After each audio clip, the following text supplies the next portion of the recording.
This research project was part of a wider project titled Building Children's Futures, Using Children's Rights to Recover from the Global Pandemic. Led by the Children's Rights Alliance, the project was funded by the European Commission and implemented by a consortium of government, non-governmental and research partners in Ireland. Using Ireland as a case study, this research explored the government's public health response to the COVID-19 pandemic. The aim of the research was to better understand how a child rights-based approach can be embedded in decision-making in times of emergency. In collaboration with the Children and Young People's Advisory Group, to achieve this research aim, a qualitative study was implemented.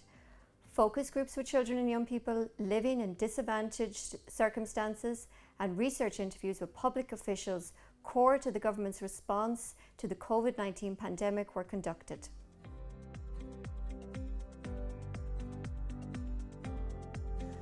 Our first message is that this research adds to the growing body of evidence that the public health restrictions had a significant impact on children's rights, in particular children and young people in disadvantaged circumstances. The critical role of the structured school environment in supporting children's education, as well as the important role school plays in the provision of other rights such as food security and access to health services provided within the education system, was evident.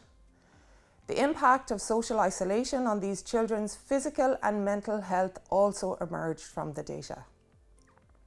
The young research participants were of the view that it was in their best interest to keep schools and outdoor facilities such as parks, playgrounds, beaches, and some sport activities open. Our second message is that, despite the profound impact of the public health restrictions on children's everyday activities and access to services, this research found that there were limited opportunities in Ireland for children and young people to meaningfully have their voice heard.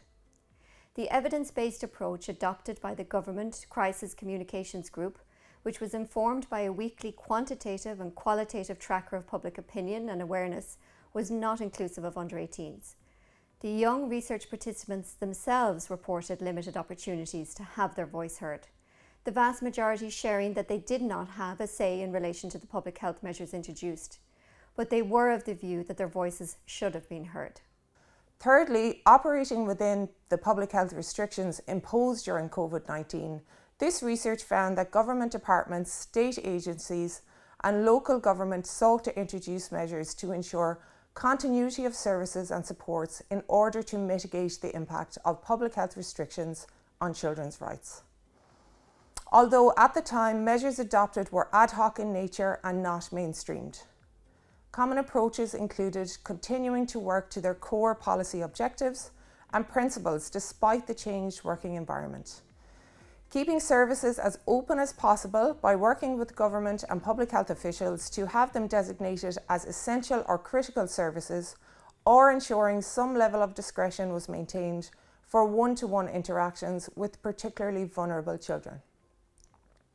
Pivoting to online service delivery and the development of new or supplementary programs, and maintaining outreach and support to children and families by running campaigns, operating helplines, and making online resources available, and working in partnership with community and voluntary sector on the ground to support families in the most vulnerable situations throughout the pandemic.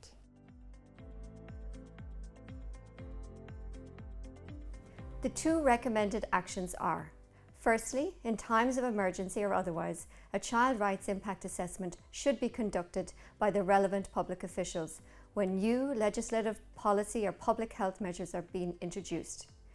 If restrictions on children's rights are necessary, consideration should be given to mainstreaming measures that can be implemented to mitigate against violations of children's rights. This can ensure the appropriate balance is maintained between the impact of the restrictions and the wider public benefit. Secondly, the lived experience and voices of children and young people, including children and young people experiencing disadvantage, should inform decision-making, including a child rights impact assessment, even in times of crisis.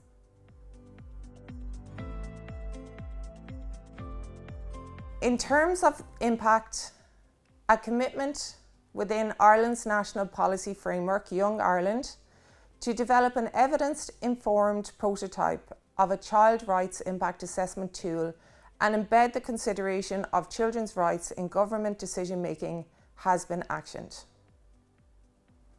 This child rights impact assessment tool and the accompanying training supports have been disseminated widely, including across Europe with the support of Eurochild as one of the project partners.